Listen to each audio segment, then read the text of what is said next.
Warning: the following video contains footage which is owned by Disney, Pixar, and DreamWorks. All footage used in this video is within the rights and under fair use, and is no copyright infringement intended. Hey, what's going on YouTube? It is Dark Cinema here, coming back with another video. And since it's so close to Oscar week, I had a thought. Why is it that animated movies are being so, dare I use the word, discriminated against? Oh,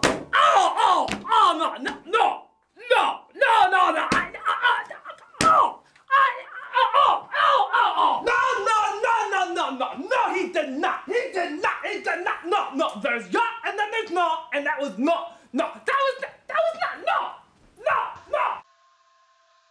Okay, that was weird. Well, maybe I should explain myself. I'm not saying that all live-action films are bad. They're far from it. There have been great live-action films in the past, the present, and there will very well be great live-action films in the future. My whole point is that why aren't these films standing proud amongst their live-action counterparts? These films are very successful and able to tell as good, if not better, stories than some of the big live-action blockbusters that we've seen. I mean, my favorite film of 2013 was Frozen, and to be honest, I thought it was going to be the worst film of 2013. I was very skeptical on going in to see it. And a lot of these a lot of these animated films, which I usually wrote off as being okay at best, I took a look at again, and I saw that there was a lot of hard work put into this, and it certainly shows. In the animation I'm showing you, these are all from recent films or upcoming films, like How to Train Your Dragon 2, Rise of the Guardians, Frozen, Tangled.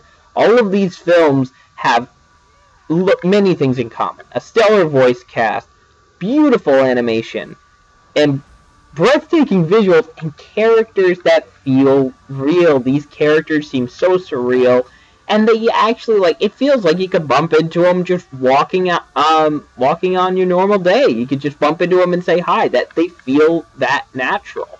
I mean, probably not when you have a kid who can fly a dragon and a girl who can conjure up snow with her bare hands, but you get my point.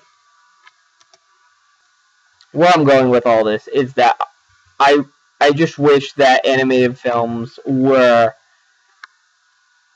respected just as much as, say, Man of Steel or The Butler. I mean, these films can tell stories.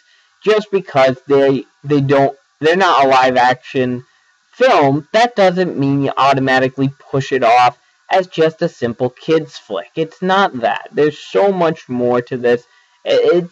I have never felt more enjoyment watching animated films when I honestly thought I would grow out of them. Honestly, after growing up with Toy Story, I honestly felt like I've grown out of the animated films.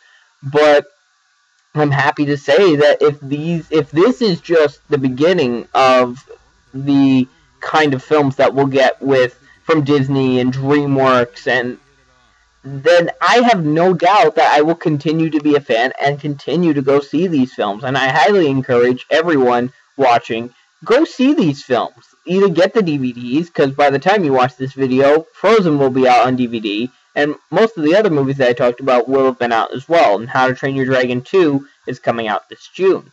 So, I urge you please, not just to write off these films as just something for 9-year-olds. This is not, by far, not by a long shot. This is just as much as timeless as for anyone.